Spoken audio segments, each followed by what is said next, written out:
नमस्ते प्रणाम। हमारे यूट्यूब चैनल पर आपकी स्वागत है। एक हम नकटा गीत सुनाने जा रहे हैं। गाना कैसा लगेगा लाइक करिएगा, सब्सक्राइब करिएगा, कमेंट में जरूर बताइएगा गाना कैसा लगा। बताए चला हो मोरी भूली डगरिया, बताए चला हो मोरी भूली डगरिया, बताए चला कौन पुरी मोरे नैहर बाटे, कौन पुरी मोरी नैहर बाटे,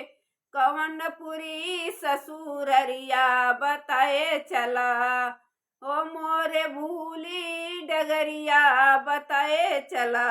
कौन पुरी मोरे नैहर बाटे, कौन पुरी ससुररिया, बताए चला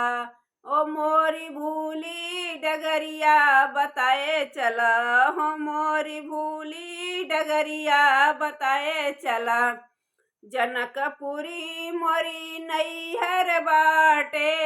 जनकपुरी मोरी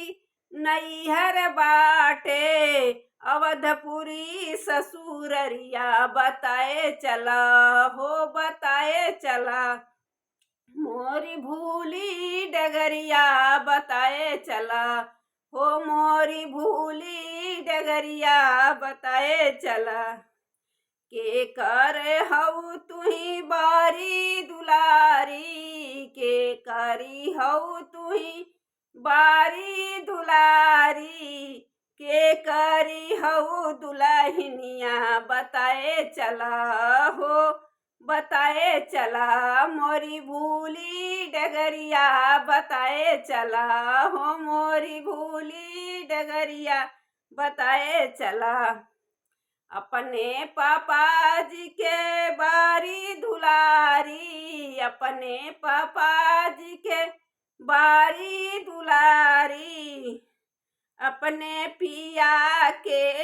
हई दुलहिनिया, बताए चला अपने पिया जी के हई दुलहिनिया, बताए